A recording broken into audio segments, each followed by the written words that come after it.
बदलापूर नगर परिषदेचे लेखाधिकारी विकास चव्हाण यांच्या विरोधात ठाणे अँटी करप्शन विभागाने गुन्हा दाखल केलाय। एका ठेकेदाराची कामाची बिलं आणि सिक्युरिटी डिपॉझिट परत करण्यासाठी त्यांनी 6% लाच मागितल्याचा आरोप त्यांच्यावर करण्यात आलाय।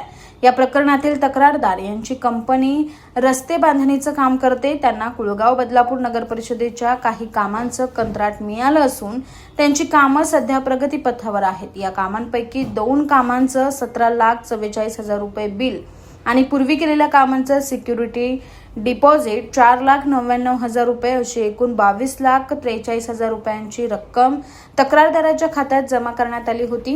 ही रक्कम जमा करून दिल्याच्या मोबदल्यात 6% प्रमाणे 1,34,500 रुपयांच्या लाचेची मागणी लेखाधिकारी विकास चव्हाण यांनी केल्याची तक्रार संबंधित ठेकेदाराने अँटी करप्शन विभागाकडे केली होती। या तक्रारीची पडताळणी करून 30 एप्रिल रोजी बदलापूर पूर्व पोलीस ठाण्यात लेखाधिकारी विकास चव्हाण यांच्या विरोधात ठाणे अँटी करप्शन विभागाने गुन्हा दाखल केला।